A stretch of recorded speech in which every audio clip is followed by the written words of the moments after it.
Akashvani presents Morning News.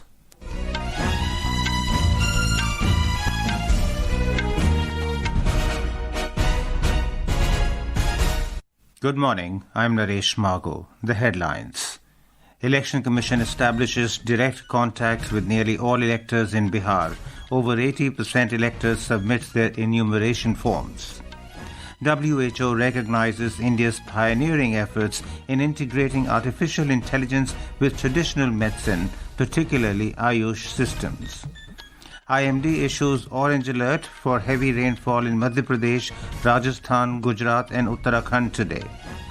Youth Affairs and Sports Ministry opens nominations for Tenzing Norgay National Adventure Award 2024.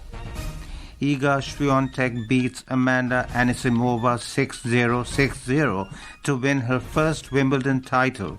And in cricket, Lord's Test hangs in balance after India matched England's first innings score.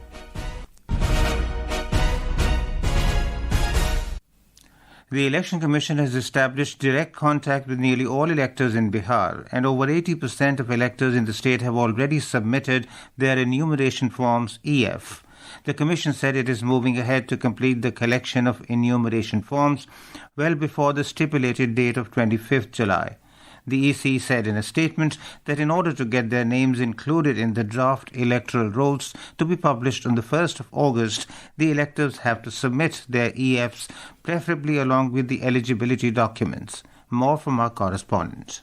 The special intensive revision campaign for the voters list is underway successfully in Bihar. Over 80% of the total voters have submitted their enumeration forms after distribution. More than 6 crore 32 lakh voters in the state have submitted their forms. In municipal corporations and other urban body areas, a large number of booth-level officers have been deployed to accelerate the SIR drive. In the Patna Municipal Corporation area, sanitation workers have been engaged in collecting enumeration forms, assisting booth-level officers. In Digha Assembly constituency of Patna Urban, 64% of the enumeration forms have been submitted, and similarly, pace is slow in Kumharar Assembly constituency, where 67% forms have been submitted by voters. Dharmendra Kumar Rai, Akashvani News, Patna. The World Health Organization (WHO) has recognized India's pioneering efforts in integrating artificial intelligence (AI) with traditional medicine, particularly Ayush systems.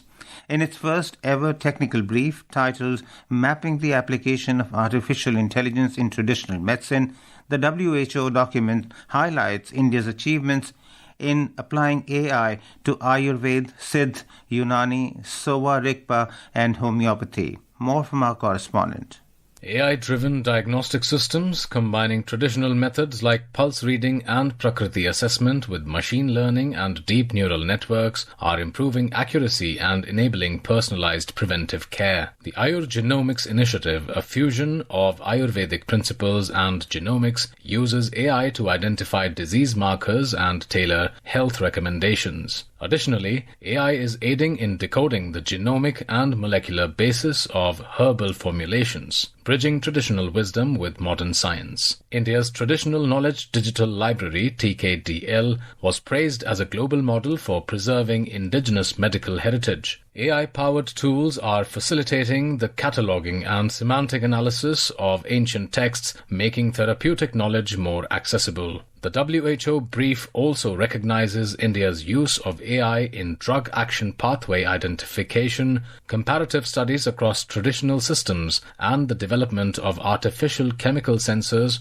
to evaluate traditional parameters like rasa, guna, and virya, modernizing traditional formulations. The WHO commended India's broader efforts, including digital platforms for online consultations, promoting digital literacy among Ayush practitioners, and creating interoperable systems to integrate traditional medicine with mainstream healthcare. The brief also noted the Ayush sector's contribution to India's economy, with a market size of $43.4 billion, underscoring its role in driving economic growth. Amrit Bhushan, Akashvani News, Delhi. Union Minister of State for Ayush Pratap Rao Jadhav hailed the WHO recognition as a testament to India's dedication to advancing traditional medicine through technology. He said through platforms like the Sahi portal, Namaste portal, and Ayush research portal, India is preserving its ancient medical wisdom while shaping a future of personalized, evidence-based healthcare. The All India Institute of Ayurveda AIIA New Delhi is organizing Shalyakon 2025, a 3-day national seminar starting today in celebration of the auspicious Sushrut Jayanti. Celebrated annually on 15th July, Sushrut Jayanti commemorates the legendary Acharya Sushrut, revered as the father of surgery. The seminar will feature live surgical demonstrations, including general surgeries, anorectal surgeries, and neurosurgical cases. With a theme focused on innovation, integration, and inspiration, Shalyakon 2025 is poised to be a dynamic confluence of traditional and technology. The Enforcement Directorate ED has provisionally attached immovable properties worth over 762 crore rupees in connection with its ongoing probe into real estate firm Pearls Agrotech Corporation Limited, PACL, and its directors and promoters. The properties are located across Punjab, Haryana, Delhi, Maharashtra, and Australia. According to the ED, PACL and its directors ran large-scale fraudulent collective investment schemes through which they collected and misappropriated nearly 48,000 crore rupees from unsuspecting investors. External Affairs Minister Dr. S. Jaishankar will be visiting Singapore and China from today till 15 July. In Singapore, Dr. Jaishankar will meet his counterpart and the leadership of Singapore as part of the regular exchanges between the two countries. On the second leg of his two-nation tour, the External Affairs Minister will visit China to participate in the SCO Council of Foreign Ministers meeting being held in Tianjin. He will also hold bilateral meetings on the sidelines of the meeting. This is Akashvani giving you the news. For quick news updates round the clock, follow us on our X handle at AIR News Alerts. And for details of stories and more, log on to our website newsonair.gov.in and download News on AIR app. The India Meteorological Department IMD has issued an orange alert for heavy to very heavy rainfall over Madhya Pradesh, Rajasthan, Gujarat and Uttarakhand today. Talking to Akashvani News, senior IMD scientist Dr. R.K. Jenamani said that heavy rainfall conditions will continue over parts of Uttarakhand and Rajasthan during the next 3 to 4 days. He added the similar conditions will continue over the eastern part of the country, including West Bengal, Sikkim, Bihar, Jharkhand and Odisha during the next 2 days. Monsoon trough continue to run along the normal position from Suratgarh to Bihar across North India. We have predicted that heavy to very heavy rainfall likely over mainly Madhya Pradesh and East Rajasthan, and hence in orange alert for 15 July. The rainfall is also occurring over Punjab, Haryana. We ensure only light to moderate rainfall and not much rainfall because of the western disturbance which is over North India, just moving across the North India. Meanwhile, heavy rainfall is lashing various parts of Himachal Pradesh. Meteorological Centre Shimla has issued a yellow alert for heavy rainfall in Mandi, Shimla, Solan and Sirmaur districts for today. A report. Amid continuous monsoon rainfall in Himachal Pradesh, Morari Devi area in Mandi district recorded the highest rainfall of 130 millimeters in the past 24 hours. Aghar in Hamirpur district received 100 millimeters, while Koti in Kullu district recorded 60 millimeters rainfall. According to the State Emergency Operations Center, since the arrival of the southwest monsoon on 20th June, the state has witnessed 22 cloudburst incidents, 31 flash floods and 18 landslides. These monsoon-related disasters have resulted in 95 deaths, 175 people injured and 33 people still reported missing. Two national highways, NH3 and NH21 and 250 other roads are still blocked for vehicular movement in the state. Ritesh Kapoor, Akashvani News, Shimla. Union Ministry of Youth Affairs and Sports has announced the opening of nominations for the prestigious Tenzing Norgay National Adventure Award 2024. This award recognizes outstanding achievements in adventure, aiming to foster endurance, risk-taking ability, cooperative teamwork, and quick reflexes among youth in challenging situations. Presented annually alongside the Arjun Awards, the Tenzing Norgay National Adventure Award honors excellence in 4 categories: land adventure, water adventure, air adventure, and lifetime achievement for adventure activities across these domains. Nominations for the 2024 awards are being accepted online through the portal awards.gov.in from June 1 to July 15. Sri Lankan Prime Minister Dr. Harini Amarasuriya and Indian High Commissioner Santosh Jha have jointly inaugurated 90 newly built houses in Elapathagama village, Anuradhapura. The houses were built under the India-assisted Sri Shobhita Nahimigama project. More from our Colombo correspondent.